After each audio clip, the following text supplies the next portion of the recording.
What's up, Twin Peaks fans? This is Josh Minton, co-creator of the Red Room podcast, and today we're going to talk about a skeleton key to Twin Peaks Returns. This is a nifty little tool that we've created and published on the Red Room podcast. I want to make sure we go through every piece and part so that everyone can enjoy.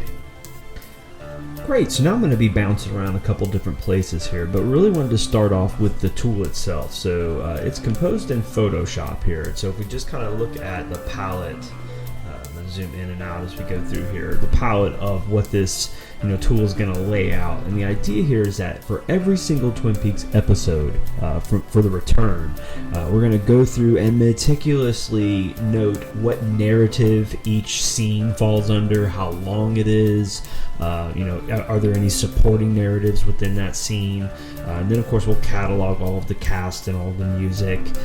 Anytime Dougie repeats a word throughout Twin Peaks, we're going to note that and how many times and create word clouds. So really what we're looking to create here is an analytical tool that will allow any viewer of this great piece of art to kind of dissect and categorize their experience over time. Just want to be very, very clear. We are not looking to bring meaning between all the scenes yet.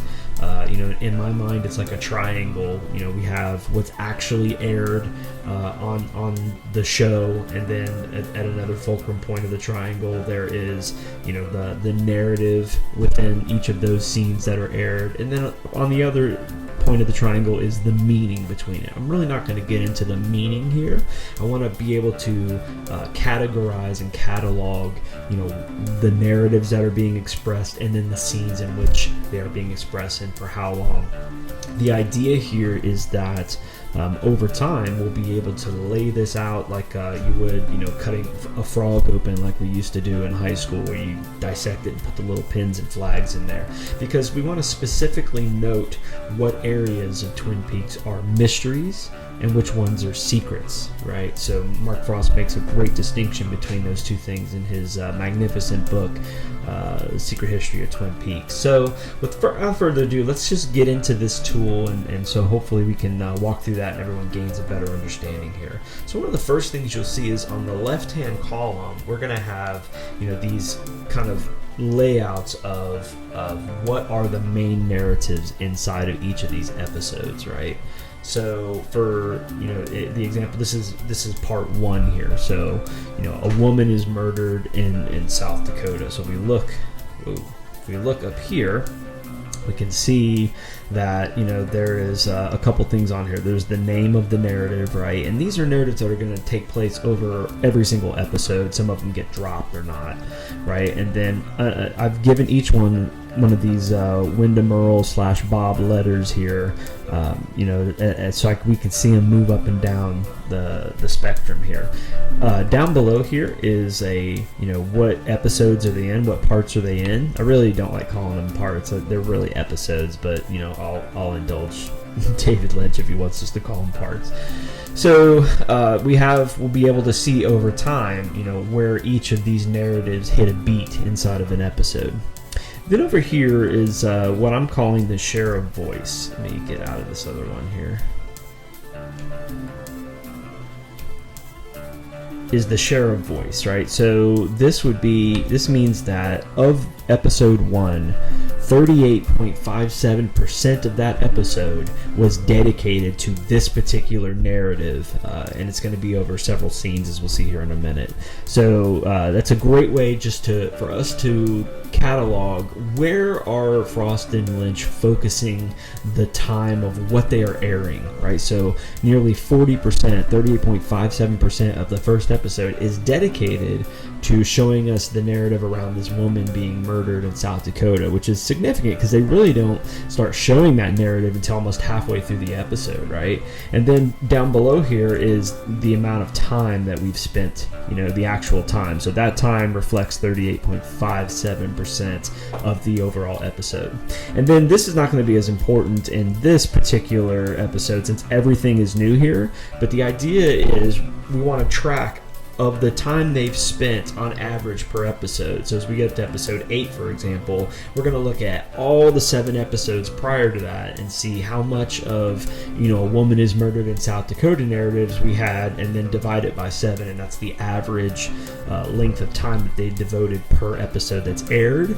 Because what we want to be able to see is, are they turning the dial up or down, based on the average? Because that is a signal to us as a reader that Frost and Lynch are playing with the narrative dials, the dramatic dials, to say, oh no, you're going to focus on, Richard Horne is evil in this particular episode, or whatever the narrative is. So we can see when new narratives are introduced, we can see when narratives get dropped from episode to episode, and we're going to be able to track, as we're about to see here. I'm going to lay out all of the part headers here, and then I've got some lines here. So the idea is that over time, we're going to be able to not only track all of the share of voice and the changes from episode to episode, but we also want to lay out, what in particular happened at each episode. So I'm going to zoom in here. So all these breakdowns actually, compute to these numbers over here, but I also wanted to give a part-by-part breakdown. So we can see here that, for example, these are the 3 scenes that the woman murdered in South Dakota actually reflect. Now, these scenes are arbitrary, so I've put these together. They're published on the Red Room podcast. Each part has its own article inside of the blog section there, and I break down meticulously an episode guide, what actually happens. And I'm not looking for meaning here, just what did we actually see on the screen that added to these narratives, right? So in my catalog on the Red Room podcast, scenes 7, 9, and 11 were dedicated to the woman being murdered in South Dakota. Someone else may come up with a completely different format. There may be 30 scenes in someone else's episode guide. I'm not interested in that. We're trying to create a framework and an application with which to study this. So we also see the breakdown here, by the minute and second, and then the percentage inside of that. So I just rounded up here. It's actually 38.57, but I just rounded up to a 2-digit percentage here. And we can see that breakdown. Anytime there's going to be a supporting narrative, so a lot of times, like Mr. C, has a plan, will be a supporting narrative of something else. It'll be a smaller letter that'll be right next to the scene heading. So we'll see that a little bit later. So what this does is it allows us to break down over time exactly what's happening in each episode. So we could see in episode 1, again, 39% of the entire episode was dedicated to that woman being murdered. Another 32%, 31.59% here was dedicated to, this billionaire has a plan, and that's the glass box episode. So it's just ironic that a show about a murder that happened 25 years ago actually starts off with 4 murders that are somewhat related, right? So the Cooper escapes and Mr. C has a plan's narratives in part 1 are really subverted, down into supporting stories almost. And then of course we get a pretty healthy dose of revisiting some of the old characters, and Jacoby and those ridiculous shovels. That narrative starts off, and then the log lady puts Hawk out on a mission. So it's a great way to visually break down what's happening in every single episode. Let's progress into part 2. So I'm going to take the art key off from part 1. We're going to add the art key from part 2, and we're going to add in the scenes from part 2. So let's take a closer look at what we've got here. This narrative, we can see the ones that are hit. So we drop the billionaire has a plan. We still keep the overall percentage of narrative because I want to track that from episode to episode. Shelley's daughters with the wrong guy was introduced at the end. It was kind of in that jumbled scene at the Bang Bang Club, where the Bang Bang Bar, where James was in there. We remember that piece. So you can see when scenes are introduced. And then additionally, we can see, what is the percentage change. So it's really interesting to note that, they did keep up the narrative of a woman being murdered in South Dakota, but it went significantly down, and they turned the dial up quite significantly on both Mr. C having a plan and Cooper escaping, right? So that's when they really start turning the narrative dials on what is going to be, what I would argue is going to be the primary narrative, which is Cooper escaping. I do believe that many of these narratives are going to converge into a single narrative, probably about halfway through, maybe a little bit further, episode 11, 12 potentially. So we can see that they are keeping the fire lit on revisiting and retouching old Twin Peaks, folks, but they turned it down pretty significantly. And then again, 167% increase over the previous episode for Hawk is Missing Something. And then this murder hit from Vegas, which is going to be the interesting storyline that comes out right around episodes 6 and 7, right? Okay, so then we can break down what happens here in part 2, where we see, there is a supporting narrative of that woman being murdered in South Dakota. This is when Mr. C actually shoots Phyllis Hastings, right? So, 19 minutes, 22 seconds, that's 37% of the episode. Mr. C Has a Plan became a significant focus of part 2. And I love this because we can really break down how Frost and Lynch, laid these parts out from a dramatic perspective. They are absolutely masters of deception when it comes to telling a wide story with many characters. You can see how they pepper in all of these related supporting storylines around what the primary narrative is, and it doesn't feel like you're being drawn like you would in a CSI episode, for example. So let's proceed on, and we'll take a look at part 3. So we'll add in those scenes. Part 3 was a pretty crazy scene where we had that purple lodge thing happening, a power station and all that good stuff. Scott Ryan, my co-host of the Red Room Podcast, calls it the power station. And we can see that laid out right here. They significantly up the amperage on the Cooper escape story up to 224%. And by the way, where these narratives are in each episode is their prominence. So you can see very easily visually what Frost and Lynch are focusing on an episode by episode basis, right? So 61% of the overall episode here was devoted to telling Cooper's escape story. And we see in scene 11 there's a major convergence of 3 storylines here. So that's not only the Mr. C Has a Plan, but it's also the Dougie Might Be Dying. So those 3 impact points is what I've kind of come to refer to them as. These are the things we want to watch for, because at some point there's going to be a number. I would say when we get over 3 or 4 of these letters on one scene, that's going to be a major pivot point in the show when it comes out. So, breaking it down a little further, we can see that they lowered the volume on Mr. C Having a Plan. They, again, upped the volume even from the previous 2 episodes of Hawk is Missing. So that's becoming a much, much more important and prominent storyline. And then, of course, they introduced the FBI finding Cooper. They put the Bang Bang Band on stage as an ending, right? And then Dougie... Oh, you were born and you died too soon, my friend. The only storyline that will probably live and die inside of the same episode. But I want to keep it there because it's important, right? So as we move on, let's take a look at part 4. We move into what's happened in part 4. Now remember that these were the original 4 parts that were kind of aired on the same night, right? Most folks who did not have the Showtime app only got to see parts 1 and 2 together, but those of us who subscribed got to see all 4 parts within the same week. And I really do kind of think of these as the first episode, really, all 4 of them together, and we can see why. It's eventually upping the amperage on that Cooper return story. It's 40% of this episode here, 60% of that one there, and it was second fiddle there.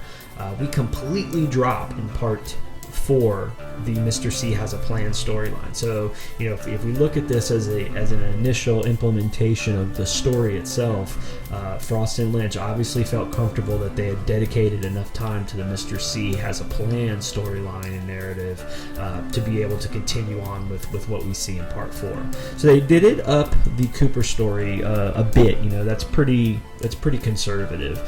Significantly downplayed that woman is murdered, and then the Hawk storyline is obviously extremely important, as we can see the amperage getting turned up significantly episode over episode until part 4 really cranks the volume on that, as well as, by the way, the FBI finding Cooper. So again, these 2 storylines I think obviously are going to converge at some point into the same storyline, most likely somewhere in Twin Peaks. We have have to remember that Tammy Preston eventually comes across the archivist box, and it will probably be inside Twin Peaks. So in many ways, Mark Frost has already given us clues to the ending, I think, with his book, but we will just have to wait until time passes to be able to see that. Again, Bang Bang Band comes back, but it's a little bit lower than it was over the previous episode. Dropped a number of storylines in part 4. We're just not coming back to those at this point. So that is what I would consider the initial implementation of Twin Peaks Returns over those 4 hours, right? Let's move on to part 5, and we'll take a look at what happened there, because this one just blows the scene up. You can just see we've introduced a few new story narratives inside of here. We've got not only the Richard Horn is Evil story that drops in part 5, we're meeting some new Twin Peaks characters additionally as well, and we are I can see I got an error there. I need to take that 4 off of there. And I can see that we've got some mystery here. So the question mark thing that falls into here is the box that Lorraine and maybe Prison Cooper. I'm still not ready to say that that's who he was calling when he said the cow jumped over the moon, even though the editing would suggest it. However, nobody knows what the hell that box is, or the blinking lights, and why it, turned into a little nugget of metal or gold or whatever it did. So I cataloged that inside of the giant question mark, just because we just don't know. And for a show like Twin Peaks that is based in mystery and secrets, it's significant that we, even up till part 5, we had to wait to really put in something that was outside of a traditional narrative here. So as you look at what happened in part 5, 47% of that episode was dedicated to, again, telling the story of Cooper escaping the Red Room. In this case, it's in the guise of Dougie, right? And we've got this murder hit from Vegas that's now starting to be a supporting mechanism inside of that. And we've got Shelley's daughter is with the wrong guy. That scene, with her, the beautiful scene with her in the car and her ridiculous boyfriend Steven. I did not include the scene in which Steven interviews with Mike Nelson as part of this, because we didn't really know who he was when that was aired. By the way, that's absolutely one of my favorite scenes of all time so far. Mike Nelson's amazing in that. So, Jacoby fighting the power. We can see a lot of supporting narratives here. We got Mr. C coming back here, so you can see that we've done a whole episode jump between that Mr. C storyline. Even then, it's only 8% of the overall story. So it is very much a supporting tale of what's happening inside of Cooper coming back. And then we've got introducing some new characters, or revisiting new characters. We've got the FBI on the trail, right? And we've got another touch point on the woman being murdered in South Dakota, Hawk. This gets turned down pretty significantly in this episode. 77%, it's kind of the squelch goes down. We can see a lot of reduction. So even though we're doing touch points of coming back, for the most part, the only major jump inside of part 5 is the Jacoby fights the power, and this is the wonderful scene where he's the podcaster now. So, this is what I would call kind of a connecting episode. Not a whole lot of craziness happened. It's actually a lot of volume being turned down on the narrative, so we can kind of equalize the drama across all of them. And again, just demonstrates the mastery of storytelling that Frost and Lynch were able to actuate over these 5 episodes. So let's take a look at part 6 now. And we'll roll this out along with the scene breaks, and we can see here that a significant amount of time yet again was spent on Cooper escaping the Red Room with a bunch of supporting scenes, and we totally dropped the Mr. C has a plan, as well as the murder in South Dakota. So we did turn up the volume just a bit on the Cooper escaping. The Hawk is missing went down. The FBI finding Cooper went down pretty significantly. We've got a pretty good raising in the volume of the Bang Bang Band being on stage. This is the Sharon Van Etten episode. And then revisiting old Twin Peaks. So really, these 2 storylines, this murder hit from Vegas comes back in with a vengeance. They definitely turn the volume back up on that. This is the Ike the Spike episode where he goes in and actually kills Lorraine.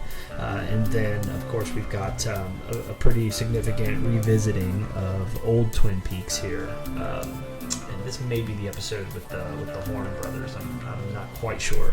I do remember we touch base with those guys again. So hidden down here is the question mark one, which isn't in this episode. So just some formatting stuff I gotta fix.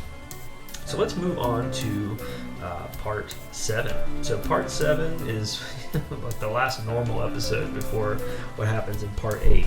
So as we come back and look at what happened here, the significant storyline in part 7 is the FBI finding Cooper. They devote 24% of that entire episode to that storyline, and we do see indeed that it actually rips right up the charts to number 2, even surpassing Mr. C having a plan. So they significantly up the storyline of the FBI finding Cooper. This is, of course, when Diane actually comes face to face with Mr. C in prison, to the point where they actually turned down for the first time in a long time the Cooper escapes storyline. So again, you can see all these knobs and dials being turned in the narrative that allows us to tell a very compelling story from multiple different narratives, right? And of course, the Hawk is missing.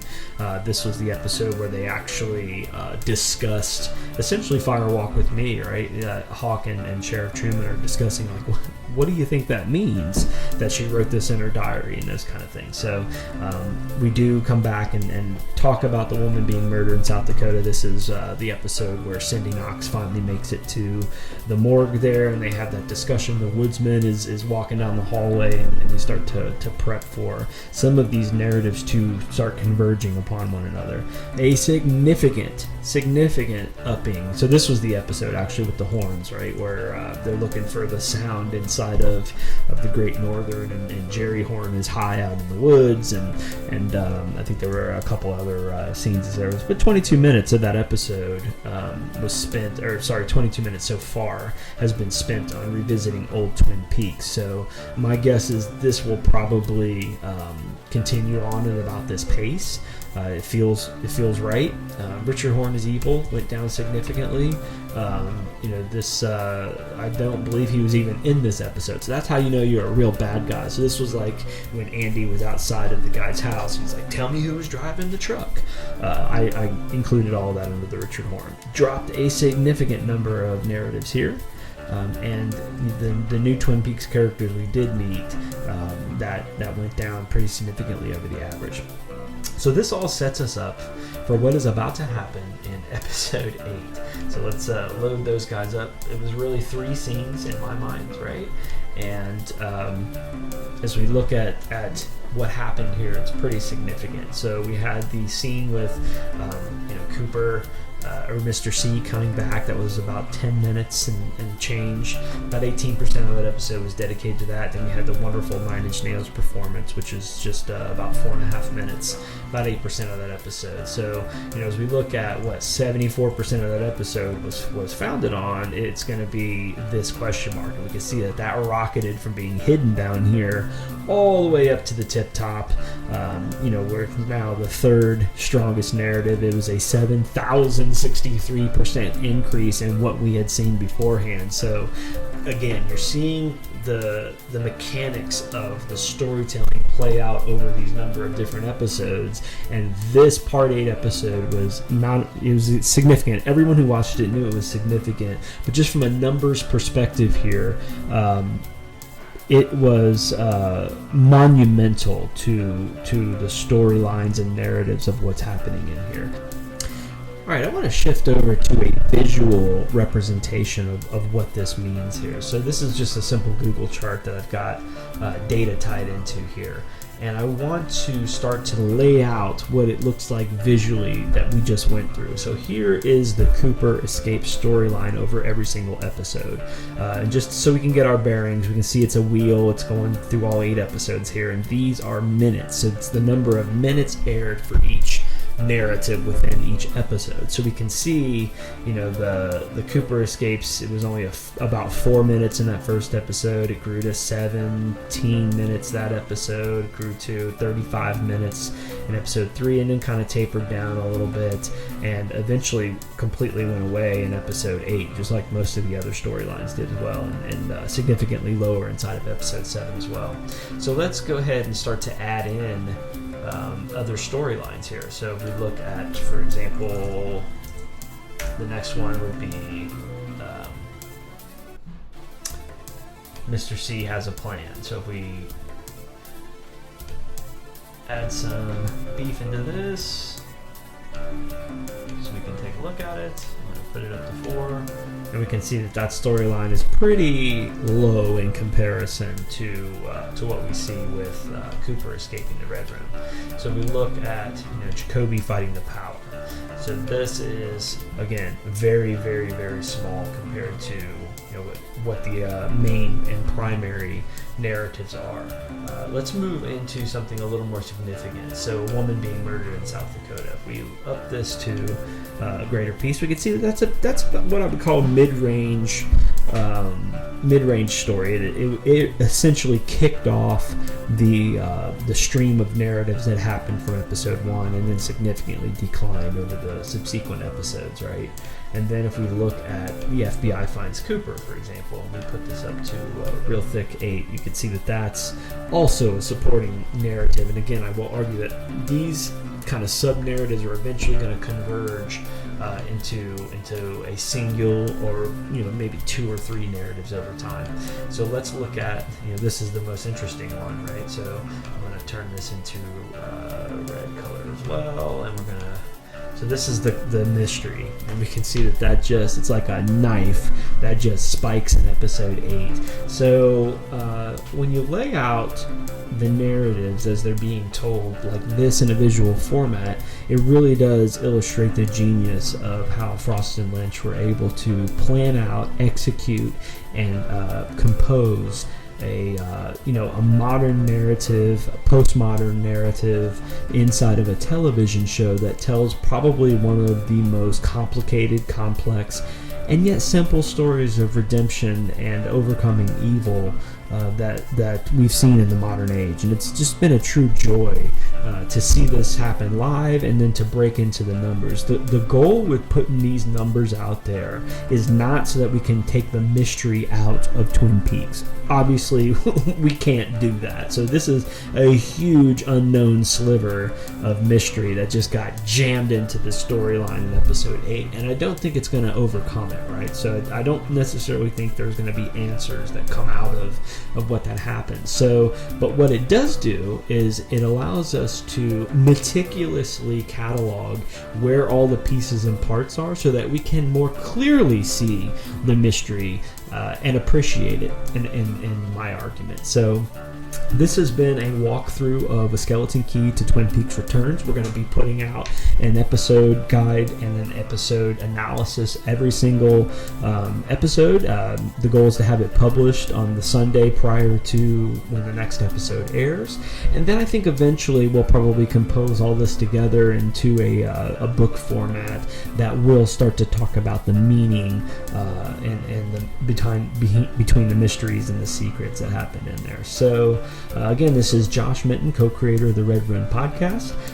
If you like my stuff, feel free to visit jbmintonwriter.com. You can order and purchase my new book on Amazon, Poetry Sex Life. It is a compilation of fiction and poetry, some songs, and some articles that I've written. And we'll be looking for a new novel to be published here within the next year as well. So thank you all for your support. Love and adore everyone in the Twin Peaks community, and really, really appreciate you continuing to support the Red Room podcast. Until next time, keep watching and keep listening.